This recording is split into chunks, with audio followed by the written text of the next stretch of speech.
하나님 말씀 시편 11편입니다. 시편 11편 1절에서 7절까지 같이 읽도록 하겠습니다. 내가 여호와께 피하였거늘 너희가 내 영혼에게 새같이 내 산으로 도망하라 함은 어찌함인가. 악인이 활을 당기고 화살을 시위에 먹이며 마음이 바른 자를 어두운 데서 쏘려 하는도다. 터가 무너지면 의인이 무엇을 하랴. 여호와께서는 그의 성전에 계시고 여호와의 보좌는 하늘에 있으며 그의 눈이 인생을 통촉하시고 그의 안목이 그들을 감찰하시도다. 여호와는 의인을 감찰하시고 악인과 폭력을 좋아하는 자를 마음에 미워하시도다. 악인에게 그물을 던지시리니 불과 유황과 태우는 바람이 그들의 잔에 소득이 되리로다. 여호와는 의로우사 의로운 일을 좋아하시나니 정직한 자는 그의 얼굴을 배우리로다. 아멘.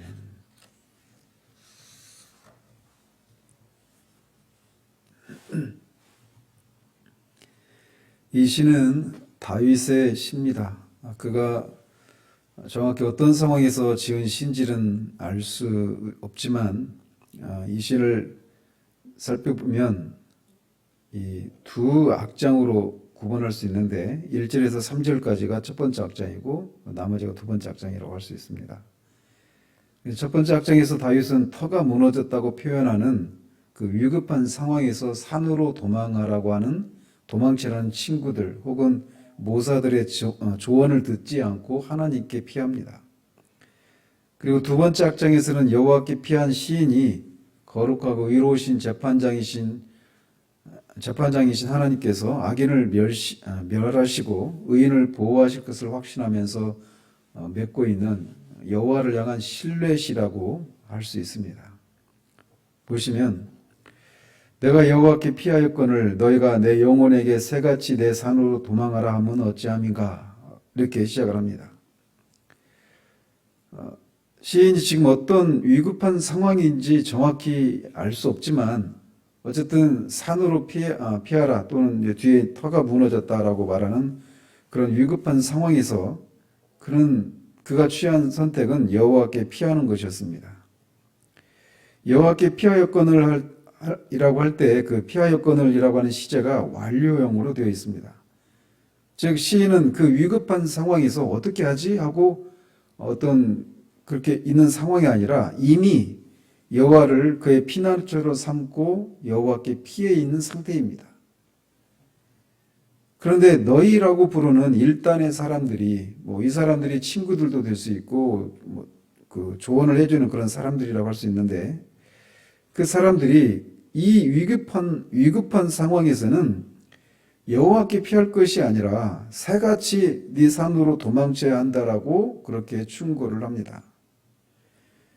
새같이 산으로 도망하라 라고 하는 이런 조언을 하는 것으로 보아서 다윗은 사냥꾼에게 쫓기는 그 위급한 그 미천하고 연약하고 무기력한 그 새처럼 원수들에게 쫓기고 있는 그런 상황이라고 하는 것을 우리가 유추할 수 있습니다. 이 조언하는 사람들이 산으로 도망치라 이렇게 얘기하는 것은 이 사무엘상 13장에 보면 블레셋이 이스라엘을 침략했을 때 백성들이 굴이나 수풀이나 바위나 그 은밀한 곳 틈 이런 데로 숨어서 도망치는 그런 장면들이 나옵니다. 그래서 팔레스타인 지역의 산에는 굴과 같은 그런 은신처들이 많이 있어서 어떤 적들을 피해서 그곳으로 도망치는 그런 일들이 많았습니다. 그래서 다윗에게 조언을 해주는 사람들도 다윗에게 그렇게 산으로 도망쳐라 이렇게 조언을 해준 것이죠. 즉 그들의 이 말은 지금은 여호와께 피할 상황이 아니라 산에 있는 굴로 도망치는 것이 더 안전하다라고 하는 것이죠. 그러나 다윗은 그들의 이 조언을 받아들일 수가 없을 뿐만 아니라 이해도 되지 않아서 너희들이 나한테 도망치라고 하는 것이 도대체 어찌함이냐라고 하면서 의아해하고 있습니다. 다윗이 보기에 친구들의 이런 충고는 지극히 인간적인 지혜에서 나온 것에 불과하고 하나님을 신뢰하지 못하는 불신앙적인 조언으로 판단되었기 때문에 이렇게 의아해하고 있는 겁니다. 악인이 활을 당기고 화살을 시위에 먹이며 마음이 바른 자를 어두운 데서 쏘려 하는도다. 2절과 3절은 다윗에게 조언을 했던 친구들 또는 그 모사들이 했던 말입니다. 그래서 다윗에게 그 친구들이 산으로 도망치라고 했던 이유를 2절과 3절의 소리가 알 수 있습니다. 그런데 우리말 성경에는 2절이 그냥 악인이 활을 남기고 이렇게 시작하고 있는데 원어에 보면 보라라고 하는 말로 시작하고 있습니다. 그러니까 다윗에게 친구들은 다윗 잘 봐. 지금 우리가 처한 상황이 어떤 상황인지 잘 보란 말이야. 지금은 악인이 활을 당기고 화살을 시위에 먹여서 언제라도 시위에 재놓은 화살이 우리에게 너한테 지금 날아올 수 있는 그런 다급한 상황이란 말이야. 그리고 대적들이 은밀한 곳에 숨어서 화살을 쏘려 하고 있단 말이지. 지금 이런 상황에서 성전으로 피한다라고 하는 것은 말이 안 된다는 걸 모른단 말이냐. 이렇게 얘기하는 겁니다. 정신 차리라고 이렇게 말하고 있는 셈이에요. 친구들의 입장에서 보면 그런 다급한 상황에서 여호와께 피하기 위해 성전으로 피하는 것은 한가해 보이는 겁니다. 심지어 어리석게 보이는 처사라고 판단을 하고 이렇게 얘기를 하는 것이죠. 지금은 급하게 산으로 피하는 것이 더 안전하다라고 하는 것이 친구들의 판단입니다. 그러면서 터가 무너지면 의인이 무엇을 하랴라고 덧붙입니다.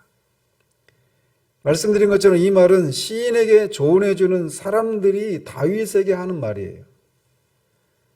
즉 친구들의 판단에 보면 지금 상황은 터가 무너진 그런 상황으로 판단되었습니다.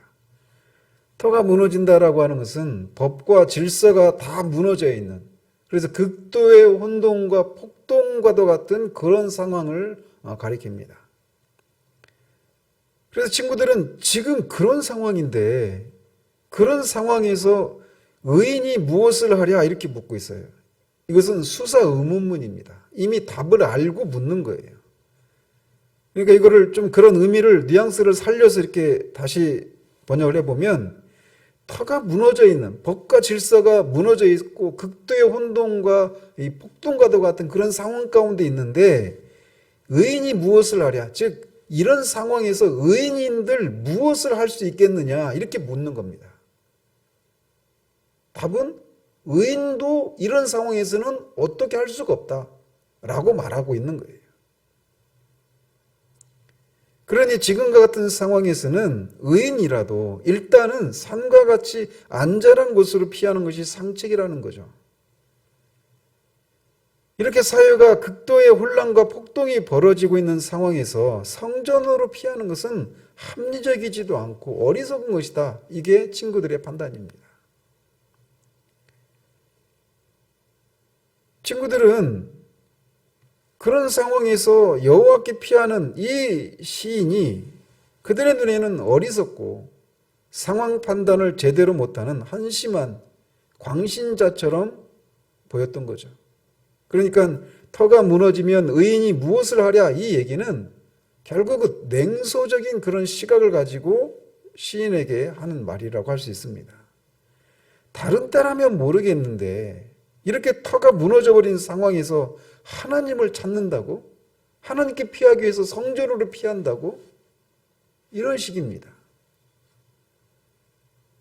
즉 이런 상황에서 하나님께 피하는 것은 말도 안 된다. 이 얘기는 결국 터가 무너져 있는 것 같은 이런 상황에서는 의인 너도 그렇지만 하나님도 너에게 도움을 줄 수 없다. 이런 얘기가 깔려 있는 거죠. 그래서 이 얘기는 불신앙적인, 하나님도 어떻게 하실 수 없는 상황이야. 그러니까 빨리 산으로 도망쳐. 이게 상책이야. 이 얘기는 아주 지극히 불신앙적인 조언이었던 겁니다. 그래서 다윗이 어찌함인가라고 묻는 거죠. 그러나 이 산으로 도망치라고 하는 친구의 유혹을 뿌리친 시인은 이렇게 신앙을 고백합니다. 여호와께서는 그의 성전에 계시고 여호와의 보좌는 하늘에 있으며 그의 눈이 인생을 통촉하시고 그의 안목이 그들을 감찰하시도다. 시인은 여호와 하나님을 향해서 절대적인 신뢰를 보이고 있습니다. 그가 이렇게 터가 무너진 것 같은 완전한 공황 상태와 같은 그런 상황 가운데서도 여호와 하나님을 신뢰하고 있는 두 가지 신뢰하고 있는 것을 보이고 있는데, 그는 하나님을 향해서 두 가지 관점을 가지고 있는 것을 봅니다. 그래서 마치 이 친구들은 눈에 보이는 상황을 보고 거의 패닉 상태에서 불신앙적인 행태를 보이는 반면, 시인은 눈에 보이지 않지만 살아계셔서 하늘의 보좌를 펼치시고 계시는 하나님을 향합니다. 마치 아람 군대에 둘러싸여 있는 상황을 인해서 게하시가 두려워 떨 때 그의 눈이 하나님에 의해서 열려서 아람 군대를 둘러싸고 있는 천군 천사를 바라보고 있었던 그 엘리사처럼 다윗이 지금 그런 상황 가운데 있는 거예요. 다윗은 하나님에 대해서 두 가지 인식을 가지고 있는데, 그게 뭐냐면 하나님은 성전에 계시는 동시에 여호와의 보좌는 하늘에 있다라고 하는 그런 인식입니다. 즉 하나님께서 성전에 계신다라고 하는 말은 하나님께서 그의 백성들 중에 임재해서 그들을 돌보시고 통치하신다, 이런 개념을 말하고 있는 겁니다. 좀 신학적인 용어로 말하면 하나님의 내재하심, 내재성, 이렇게 말을 하고 있는 거죠. 또 여호와의 보좌가 하늘에 있다라고 하는 표현은 하나님의 초월성을 나타내는 말입니다. 그래서 하나님은 모든 인간보다 위대하시고 초월하여 계시는 분이심을 묘사하고 있는 거예요.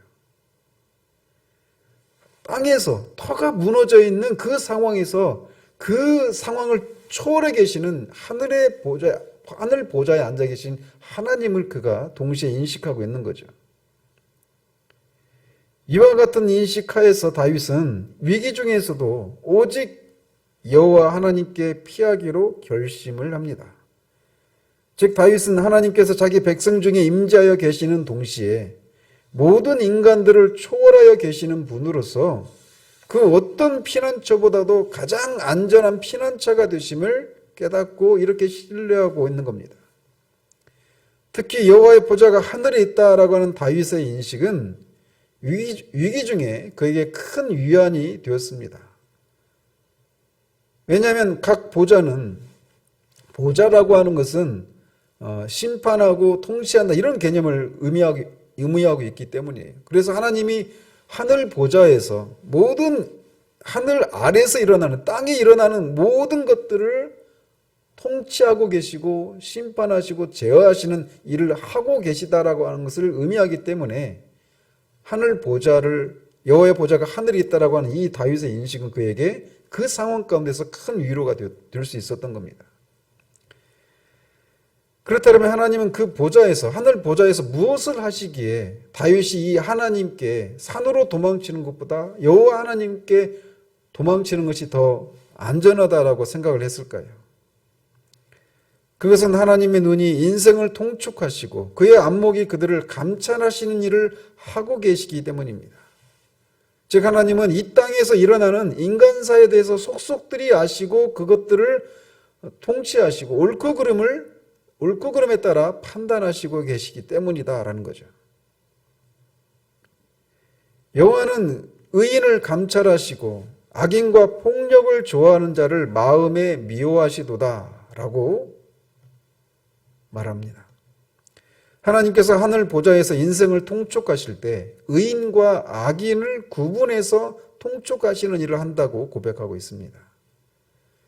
여기서 의인을 감찰하신다라고 하는 것이 앞에 그 4절에서 감찰한다라고 하는 것과 똑같은 단어인데, 이 하나님이 의인을 향해서 감찰하시는 그때 그 하나님의 그 통치와 악인들을 향해서 하나님이 감찰하시고 통치하신 것은 서로 확연하게 완전히 구분되는, 반대되는 그런 통치 방식을 드러내십니다.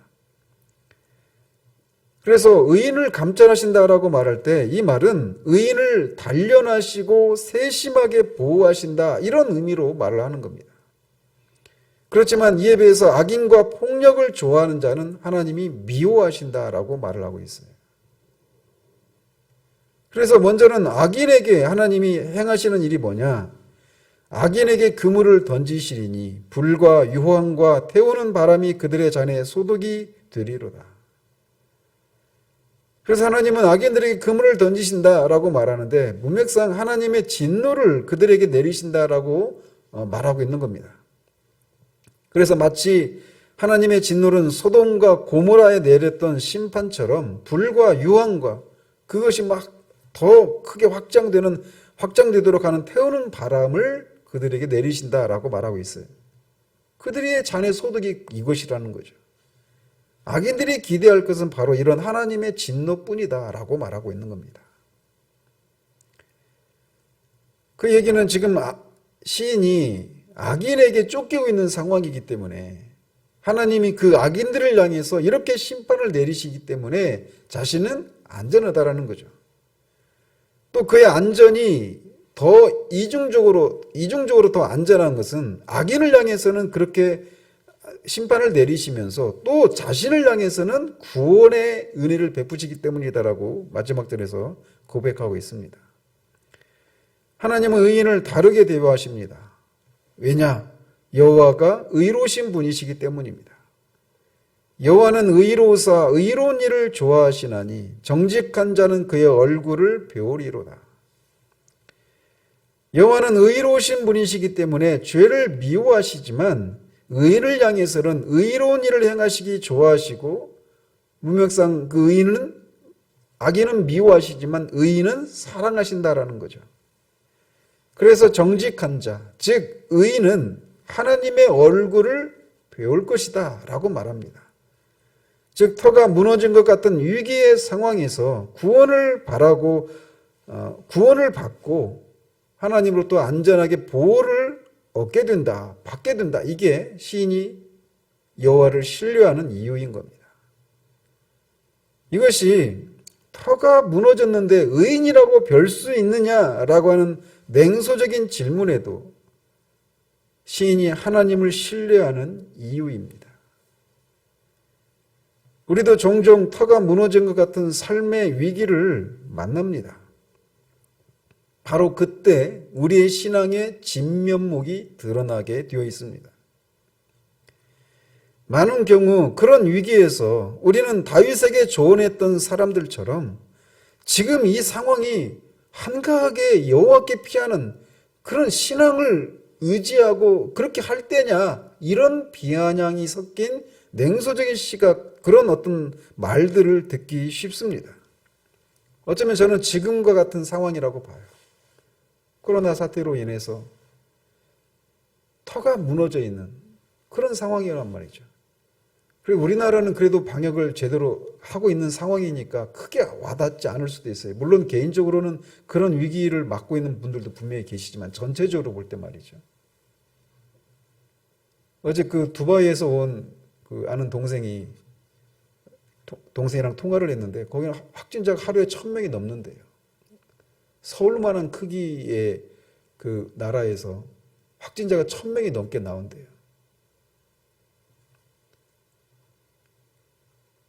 그래서 6개월 동안 바깥 출입을 못하고 집에만 있었대요. 그러다가 이제 결국 다 접고 들어왔다고 하는데 그야말로 터가 무너진 거죠. 그런 상황에서 사람들의 시각이 뭡니까? 이런 상황에서 지금 예배 드리는 게 대수냐라는 거죠. 제가 지금 예배를 드리기 위해서 예배당에 꼭 와야 된다, 이 말씀을 드리는 게 아닙니다. 거리두기 해야죠. 비대면으로 해야죠. 그게 맞아요. 근데 그런 말의 배후에 있는 생각을 제가 말씀드리는 겁니다. 이런 상황에서는 지금은 과학이 통치를 해야 되는 상황이지 하나님이 지금 이 상황에서 무슨 상관이 있느냐, 이런 생각들이 사람들에게 있다고 저는 봐요. 사회 전체적으로 그렇지만 개인적인 상황에서도 마찬가지입니다. 그래서 마치 우리가 불치병에 걸렸을 때 과학이, 현대의학이 불치입니다, 몇 개월밖에 못 사십니다, 이렇게 말하면 그런 상황이 일종의 개인적으로 터가 무너진 것 같은 그런 상황이죠. 과학이, 의학이 그렇게 선언하면 그 상황에서 하나님도 어떻게 하실 수 없는 터가 무너진 상황 가운데 의인인들 무엇을 할 수 있겠느냐? 그 상황에서는 하나님이라도 무엇을 하실 수 있겠느냐? 그러니 이 상황에서는 네 방법을 쫓아서 스스로 안전한 선택을 해야지, 이 상황에서 하나님을 의지하는 게 지금 말이 되느냐? 이런 상황들에 우리가 직면하게 된단 말이에요. 그때 우리가 어떤 모습을 보이느냐가 우리 신앙의 진면목입니다. 그런 상황에서 아무것도 할 수 없다라고 하는 무기력에 빠져서 신앙이 아무런 도움이 되지 않는다, 예수 믿는 게 도움이 전혀 되지 않는다, 이렇게 하면서 그냥 무기력해 있든지, 아니면 하나님과 상관이 없이 그냥 자신의 방법을 따라서 안전자산을 찾고 어떤 세상적인 그런 방식으로 그 위기를 모면하려고 하는 그런 시도를 하든지, 그게 일반적으로 보이는 방법이에요. 그러나 다윗은 그 상황에서 하나님의 백성 가운데 임재해 계시면서 동시에 초월해 계셔서 하늘 보좌에서 모든 인간사를 통촉하고 감찰하시는 여호와 하나님의 얼굴을 구합니다. 그런 자들에게 하나님은 사랑의 미소를 띠시고 그들을 구원하시기 위해서 친밀한 미소로 그들에게 당신의 얼굴을 드러내십니다. 우리가 터가 무너지면 의인이 무엇을 하랴라고 하는 그런 질문들 앞에 설 때마다, 맞아, 우리는 할 수 없어. 그러나 하늘 보좌에 계신 하나님은 하신다, 이 상황을 통치하신다 라고 하는 믿음으로 우리를 짓누르는 그 모든 상황들을 뚫고 하나님께 우리의 시선을 고정할 수 있는 그런 우리들이기를 바랍니다. 이 아침에 이 하나님을 기도 가운데 만나시기 바랍니다. 기도하겠습니다. 하나님 아버지, 우리가 사회 전체적으로 또는 개인적으로 터가 무너진 것 같은 그런 상황들을 삶을 살아가면서 종종 만납니다. 그럴 때 우리는 하나님을 알지 못하는 사람들로부터 지금 이렇게 모든 것이 무너져 있는 그런 상황에서 하나님을 믿는 게 무슨 의미가 있느냐, 하나님을 신뢰하는 게 무슨 의미가 있느냐, 이 상황에서는 하나님도 어떻게 하실 수 없지 않느냐라고 하는 생각들을 그냥 어떤 시선을 통해서든지 직접 말을 통해서든지 듣게 됩니다. 그런 상황에서 우리가 정직하게, 우리는 실제로 무엇을 할 수 없지만 우리들 가운데 계시고 또 동시에 초월해 계셔서 이 인간사를 다스리고 계시는 하나님이 그렇게 통촉하시고 감찰하시는 일을 하시기에 나는 산이 아니라 여호와께 피하노라라고 분명한 신앙의 이유를 제시하고 또 그렇게 할 수 있는 우리들 될 수 있도록 주님 도와주시기를 원합니다. 이 아침에도 기도 가운데 그 하나님을 만날 수 있도록 도우시고, 기도를 시작할 때는 근심 가운데 시작했지만 마칠 때에는 이 하나님을 기도 가운데 다시금 우리에게 하나님이 드러내 주신 것을 통해서 확신 가운데 기도 자리를 파할 수 있는 우리들 될 수 있도록 도우시기를 원합니다. 예수 그리스도 이름으로 기도합니다. 아멘.